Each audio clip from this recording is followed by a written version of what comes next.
Hello everybody, my name's Novi and welcome back to the channel. Over the last little bit, the well of things to call out AEW for has been overfilling. Every week there seems to be something new that people pick up on, post about, and discuss. And a lot of the time, I'll agree, and a lot of the time, a video talking about it will appear on this channel, in which I'll always try to be constructive, honest, and nuanced, because simply complaining for the sake of complaining doesn't do anyone any good, especially when I'm asking all of you to sit here and listen to me do it. Now, recently though, a new sentiment has started to pick up steam amongst the AEW audience, an attitude that I can't entirely get behind, not because I don't see the vision or I don't understand where people are coming from, but because of the specific way people are using it as criticism. I feel like the idea that AEW puts forward too many old wrestlers isn't exactly false, but it isn't exactly true either. More importantly, I feel like when people say things like that,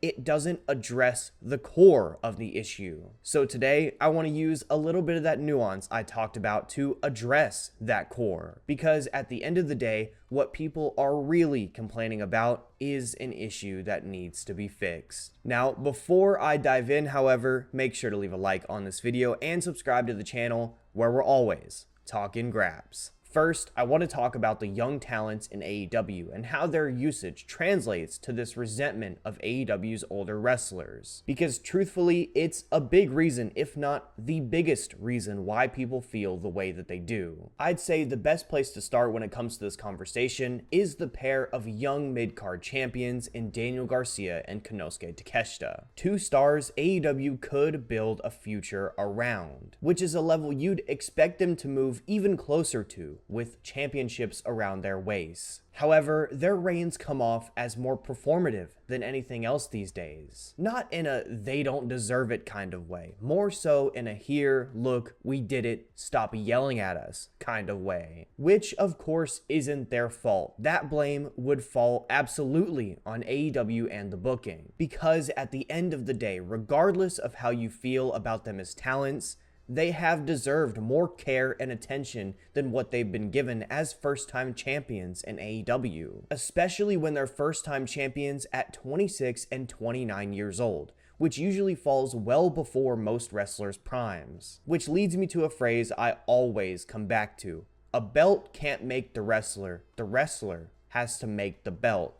Thing is, that can only happen if they're given the chance to, which simply hasn't been the case when it comes to Garcia and Takeshita. But it's even less of the case and more egregious when it comes to Private Party and their recent World Tag Team Championship reign. Not just because of what it was tangibly, which we'll get into in a minute, but also because of how Zay and Quinn's history in AEW should have shaped it. These are two guys who got in at the very beginning. They shocked the world in one of the most memorable Dynamite moments still to this day when they beat the Young Bucks in the inaugural Tag Team Championship tournament. Over the years, Quinn has had to fight his way back through injury, while Zay had to make the most of the Hardy family office in his absence. The AEW audience at its core has a special connection with Private Party through all their years. So you'd think once they got the tag titles after all that time, AEW would try to make the most of it. They'd try to elevate this team and push them even further into fans' hearts. But as I'm sure you all know,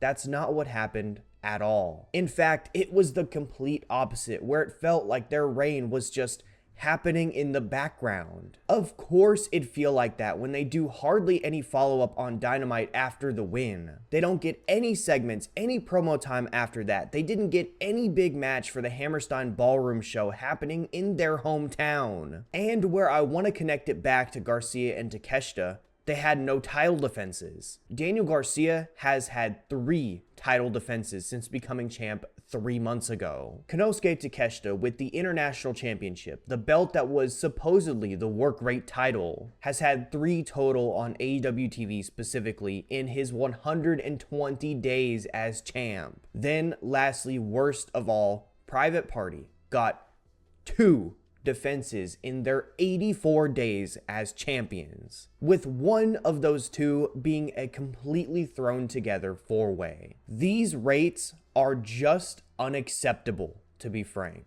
especially when the TV time they could be getting for the defenses, for the promos, for the live segments, for pretty much anything, feels like it's being given to the older guys in AEW more often than not, which is why the resentment stems from this so heavily. Now, what I will say is that even if this isn't the actual truth, if you were to go by the numbers over the last few months, it doesn't really matter, because the stuff that some of the old guys are doing right now is so bad that it feels like the overwhelming truth regardless. Which brings me to what I want to get into next, which is the older wrestlers' usage in AEW right now. And I feel like it's only right after that to talk about the worst of the worst. Now, I would hate to assume, but I feel like we all thought of the exact same guy when I said that. A certain guy who simply won't go away and still feels the need to terrorize us with his presence. Chris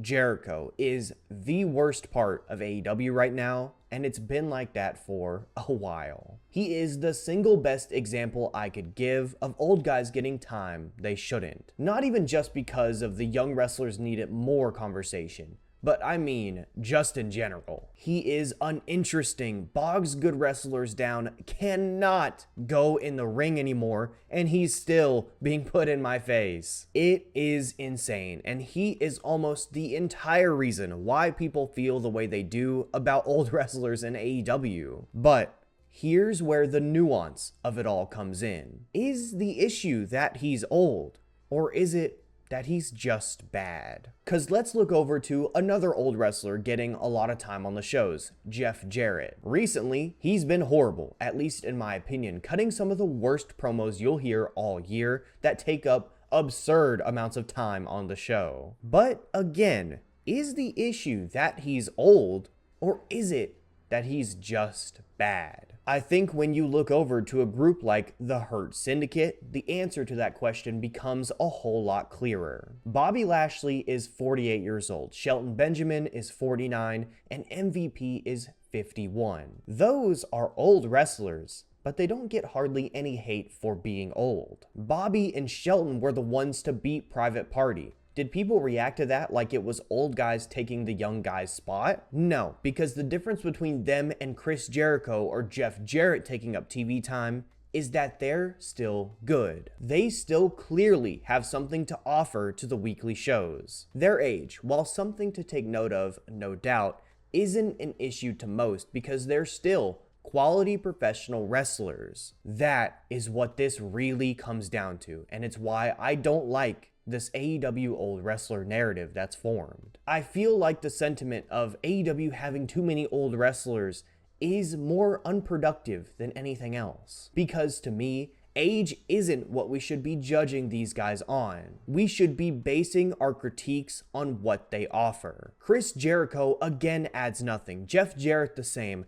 Billy Gunn, nuh-uh. But the Hurt Syndicate are impactful. They got themselves incredibly over. That shouldn't just not be capitalized on because they're up there in age. Of course though, I absolutely think that their reign should be used to put over a young team. That's how you make the most of a reign like theirs at their age and their stature. But that doesn't come down to them. It comes down to their booking. If it's not done right, it's not because they were pushing 50. It's because it just simply wasn't done right. Now, I want to make one thing very clear. It is 100% abundant for AEW and any other wrestling promotion for that matter to push and put over young stars. That's how you keep a promotion alive. It's how you keep your fan base engaged. Wrestling audiences need heroes to get behind and grow with. That's always been the case for professional wrestling. And I, for one,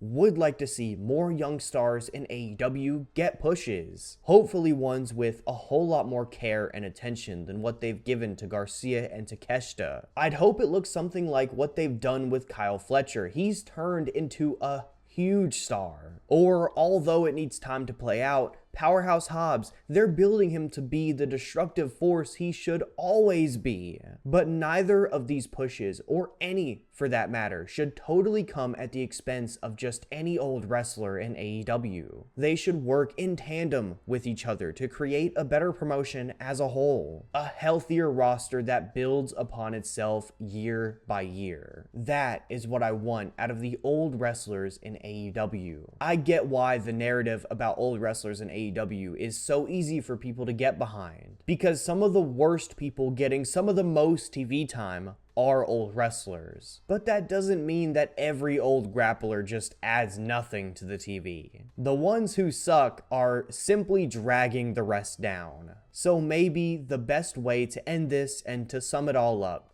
is by saying, send Chris Jericho to Guantanamo Bay permanently. With that, that's going to do it for the video, everybody. I hope you all enjoyed. If you did, make sure to leave a like on the video down below. While you're there, leave a comment with your thoughts on all of this. I'm very sure that this will be a divisive video, but I'm excited to hear what you guys think. And also, don't forget to subscribe to the channel, where we're always talking graps. Thank you all so much for watching. It's been Novi. Much love. Be well.